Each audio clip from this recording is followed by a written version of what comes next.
How would this even work?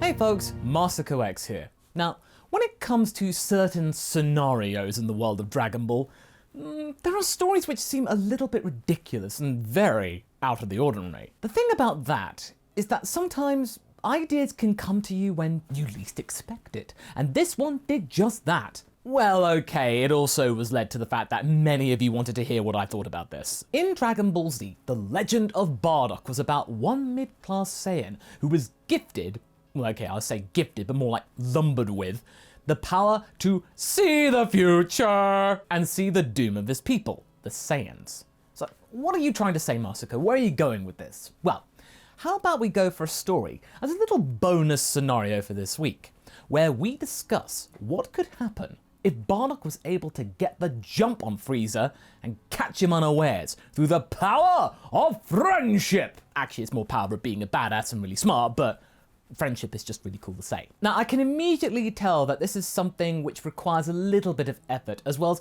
as a lot of cajoling from my audience, as has happened in our weekly What If Roundtable live streams.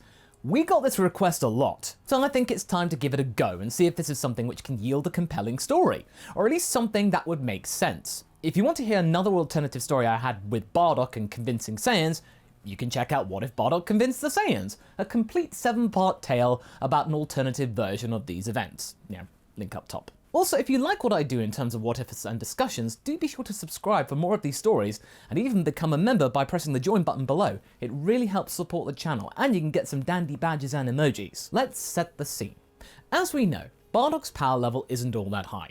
10,000 versus the 530,000 of Lord Frieza's first form. The only way that our favourite rogue can get a viable chance to win against the Emperor is to somehow tap into Super Saiyan and get the jump on him and have a lot of help. Yeah, okay, him going Super Saiyan does make sense, of course, but if he just got it with nothing else in the story changing, like he just suddenly gets it, then why would I be making a video? We gotta make this interesting in some shape or form. We're gonna have some high drama, stakes, tension, his squad really doing cool stuff. He's gotta get this power in a deserved fashion, so we gotta spice the build up some more.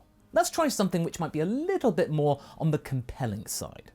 We start the story back when Bardock had just acquired his future powers on planet Kanasa. Now, in the midst of all of this, he would have seen countless visions whirring through his mind. Just think about that moment when Doctor Strange got his powers. I mean, that was a mind bend, wasn't it? It would be a jumbled mess of events without any context, as well as an overwhelming bout of stimulation. But in this scenario, the visions would play out differently. He'd see different visuals, and in one key visual, Bardock would see Toma being held aloft by Dodoria in danger, as well as his crew all dead.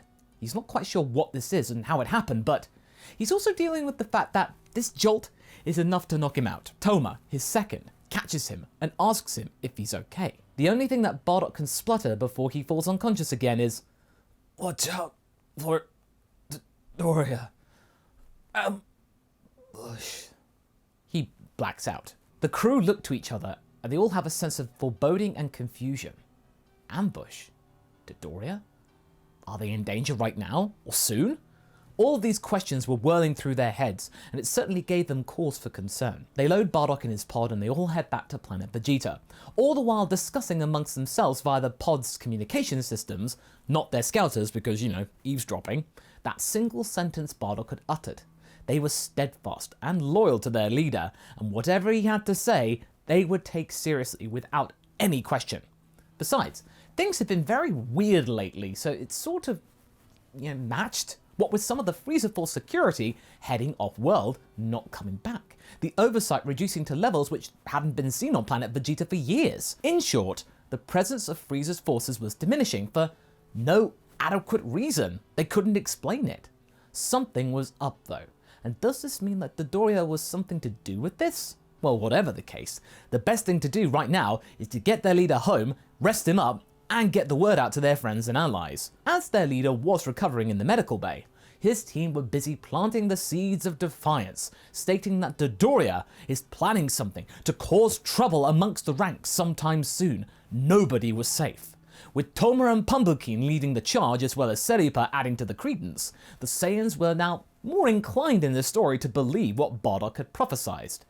Even though they didn't know at this time it was a premonition or a prophecy, they just thought that Bardock had information. Most of the monkey warriors also despised Dodoria, so they were even more likely to believe this. He was a low-life, sneaky individual who never played by the rules of combat and would always undermine the notion of pride in work and just do whatever it takes to get the job done, get the glory. All of this regardless of friendly fire and loss of potential assets. It was a miracle that Frieza had kept him around because of that. You know, Frieza and money. Whatever the situation, they were far more receptive to listen to anyone trash-talking him, and the idea of him planning a trap, it did make sense. As Bardock continued to recover, a small collective of Saiyans had formed that were keen to tread carefully with what they said and what they did in case the Frieza Force got wind that a coup was in the works. Fortunately for them though, they had the benefits of what I said earlier, of Frieza's internal orders to fall back from Vegeta in readiness for his final edict for the planet. Because of that, it made the task of spreading information easier because there were fewer people watching them. And if any low-life mook did rumble them or heard about it, they could take them out, beat them into submission. They were weaklings, and they wouldn't talk after a beating from a Saiyan. Without him even knowing, Bardock had started something big. His squad were tasked to go to one planet meet, but they were immediately wary of this instruction. Toma had a gut feeling, thanks to his boss's words, that any day now, there might be a trap in waiting. He had informed his posse to keep contact to a minimum, try and keep communications down. Was this meat thing the ambush that Bardock had anticipated? Wherever it was, they didn't like it. They decided to slow down the speed of their Saiyan pods to drag out the time to planet meet. But this did get the attention of local Frieza Force navigation officers and dispatchers. Squadron, your pods aren't at full velocity. Please explain. Toma is left speechless. He's trying to figure out a suitable response, but he's failing. Oh, the pressure of all of this is getting to him, and he's feeling like an utter disappointment. He was failing Bardock, but if only he was here, he'd know what to say in this situation. Luck would favor Toma when Panbukin assuredly and haphazardly replied, stating that they'd been given duff pods, that they were on the way out, they were useless. I keep telling the dispatchers that our ships need replacing. It's almost like they know that we won't need them soon. Am I right? There was a very awkward pause. Toteppo and Seripa hissed under their breath that, oh man, their compatriot might have dropped too big of a hint. Are they going to send other people to take them out right now? There was more silence. Then the officer replied, Very well. Maintain present trajectory and report when near planet's vicinity. Out. Toma sighed and Panbukin laughed. Ha! Not just a pretty face. There's brains behind this beef. As a result of this slowing down in speed, Bardock would exit the pod to find out that the crew he had gone off on their own to planet meet. This sent chills through his entire body. That vision he had of Dodoria carrying the dying body of Toma and the rest of his party. It was a good thing that Guinea wasn't part of that vision and got out while she could earlier. But for now, Bardock had to get to his friends, get to planet meet, head there, hope that his friends were still alive, or better yet, not there yet, and that this was maybe all an illusion from those darn Canassins. It might have been just a fool's errand. He blasted his pod off and almost tore the engines apart to get to the planetoid. Meanwhile, his crew were just preparing to arrive when all of a sudden they got a ping on their radars that another pod was approaching at an incredible rate.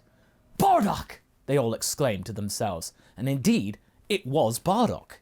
He had arrived, and from what he could gather, his crew, as a full unison, hadn't got there yet. I knew I could count on them.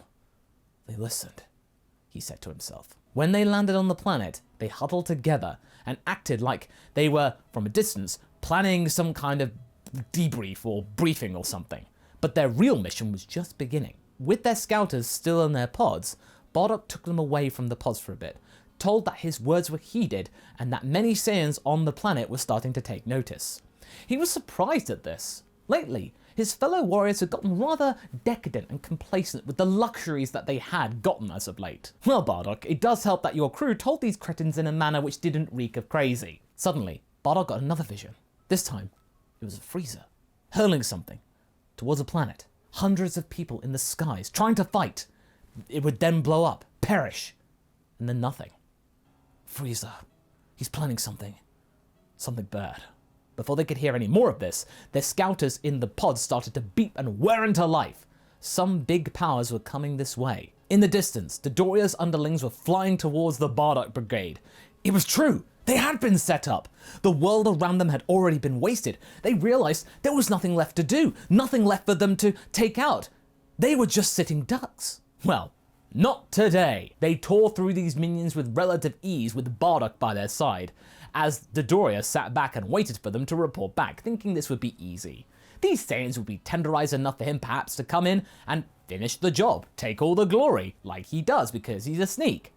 But that never happened. Having offed these servants to Dodoria quickly, Bardock told everybody to get back in their pods and rip it back to Planet Vegeta as fast as they could.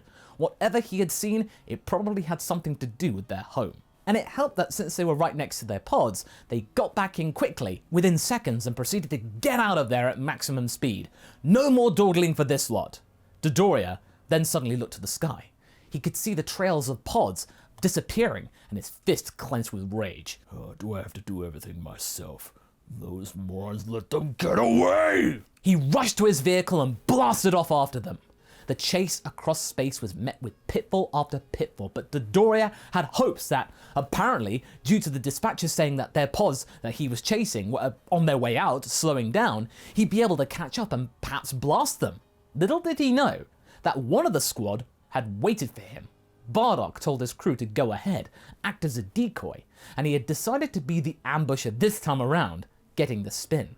The pod, motionless in space, he had opened the hatch away from the trajectory of where they were, much like what Vegeta did when he blew up earlier in the anime, and aimed true, hidden amongst some asteroids. Dodoria was getting closer and closer to these pods.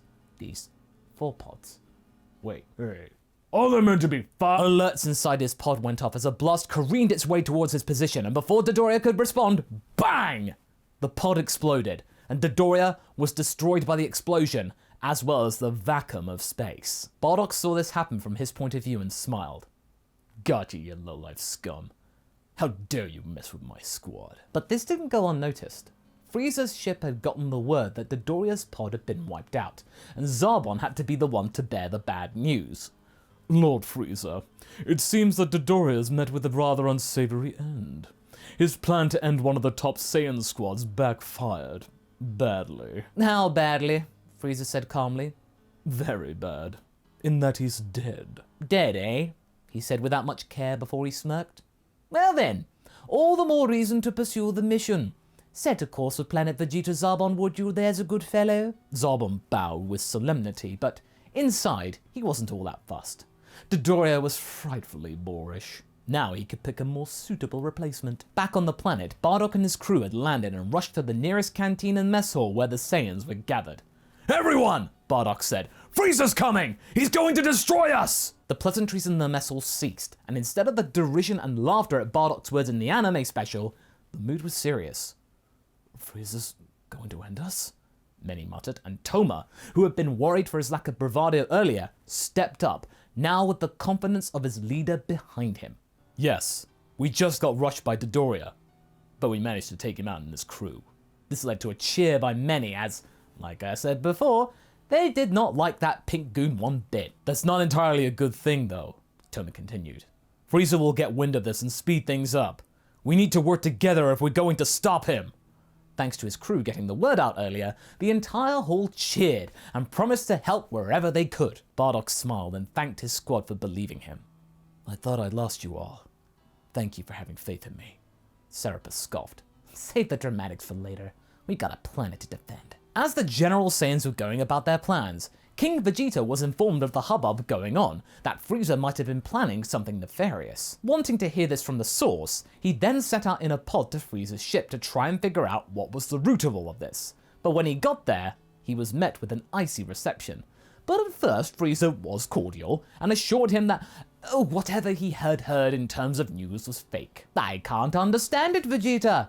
I wouldn't dream of endangering one of my most valuable assets. However, the king just pressed on and asked for more assurances that the planet was safe and that he could tell everyone that what they'd heard was untrue, nothing to worry about. But that just got Frieza all the more angry. But as Vegeta prepared to leave after getting his wish, Frieza just simply beamed him in the back, and in one move, the king was dead.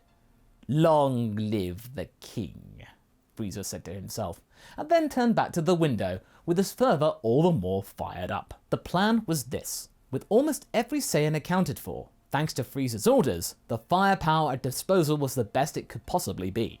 Bardock then got wind that King Vegeta had gone out to Frieza's ship without anyone knowing, and hadn't reported back in hours. He was either being kept there against his will, or, without any time to lose, he instructed that all of the children and babies to be chucked into every remaining pod possible, and sent away in case the planet fell. Kakarot had already been sent out, so Bardock didn't have to worry about him. With everybody ready to go, they prepared to fly up into the highest reaches of the planet and await Frieza. The ship arrived, and out from it flew countless Frieza soldiers, who were now fighting countless Saiyans in the very thin air, instead of just one. Bardock was watching this all go down, whilst he was charging his attack, the final spirit cannon, but instead of launching it at Frieza, he launched it at the spaceship of Frieza towards the lower decks. It penetrated the hull, and was enough to destabilize the vessel and distract the soldiers. The soldiers were then taken advantage of, and the Saiyans managed to beat them back, taking the advantage, but not for long. Zarbon flew straight at Bardock and began to beat him down, indicating that he was the ringleader. A nice attempt, Saiyan, but not good enough. You may have gotten the jump on us, but the might of Lord Frieza will snuff out any resistance going. Though I must personally thank you for offing that Dodoria. He was a right boorish piece of work, Zarbon said with sincerity, but with an evil grin to boot. In the midst of this tussle, Bardock was caught up in this brawl. His fellow Saiyans were now being beaten back. They had the advantage, but it was fleeting. Many of them were dying thanks to this fracas. He could see many of the Saiyans falling, all because of him. He had inspired them to fight for their world, and they were paying the ultimate price. He was feeling a mixture of emotions. Pride, sorrow, anger, fear. A sheer smorgasbord of feelings surging through his body, but one started to bubble up to the top in particular. Hate. Hate for Frieza. Hate for feeling weak against him. Hate for losing hope. Toma then rushed to his leader's aid, but got blasted back by Zarbon, not knowing who he was. This isn't your battle, monkey. This one is mine. Oh, that did it. Bardock let out a roar of fury and pain. He had believed that Toma had been lost. His best friend had been callously eviscerated by this underling of Frieza. He hadn't even gotten the pride of defending against Frieza in a worthwhile battle. Such a wasteful and wrong death. Bardock's hair started to turn gold in colour, and this was enough to stop Zarbon in his tracks. He tried to stop the transformation, but was pushed back by sparks. Bardock had done it. He had become the legendary Super Saiyan, and not in a really bad way like episode of Bardock did. This would be really cool. He did this in the midst of all of his fellow Saiyans banding together, finally, to stop Frieza. They were tired of this maniac bossing them around. With one punch, Bardock tore through Zarbon, and this was enough to get Frieza's attention. His visage could now be seen at the top of the ship, and without further ado, he began to charge his death ball. Oh, Zarbon, do I have to do everything myself around here? He lamented to himself. Bardock then found Toma on the brink of death, and gathered him up and found the rest of his team. Get him out of here. I'll deal with Frieza myself. Without any other word, Bardock shouted to any Saiyan nearby to prepare for this incoming blast. They bunched up, and as Frieza dropped the ball, Bardock powered up even more, as did every remaining Saiyan. This was do or die. In unison, their blast fired towards the death ball, and there was a collision. The ball was halted, and with Bardock leading the charge, using every fibre of his being, assisted by hundreds of elites, mid-class, low-class warriors, didn't matter, it was enough to push the ball back with increasing speed. To hell with the class system! Frieza was surprised to see the ball stop, and then, what? What is this? Why isn't it moving away? Oh God. Move the ship! Move the ship, damn you! But the blast from Bardock earlier had caused a massive breach of the engine room, and the motors were out of commission. He was stuck. As he looked up, hoping for the right answer that never came, he was met with an explosion in the face, and then nothing. He didn't have time to transform. Frieza and his ship were no more. The explosion was enough to outshine the nearby sun. Bardock could see the ship was gone. No trace of Frieza. And thanks to the pride of the Saiyans, Frieza had been stunned into submission. Frieza, you fool. He fainted and fell out of Super Saiyan. Every Saiyan gathered around this now legendary being and took him back to the planet below, followed by the surviving Frieza soldiers. They'd apparently been converted. We just lost our leader and we feel that you might be a better option. Please don't hurt us, we want to live! As Bardock was being tended to, a small radio ping was winding its way back to Frieza Planet 1. Frieza's ship had been destroyed. No trace of the leader. The words of an elderly former ruler cut across the halls of the main tower. My boy, dead? This will not do. And that's where we're going to be leaving things for right now. So what do you folks think? How will Bardock be able to fend off Cold of all people? Will this lead to Planet Vegeta rising up as a new bastion of hope? Or something else? Leave a comment below and let's get this discussion going. And I shall see you in the next video. Catch you later!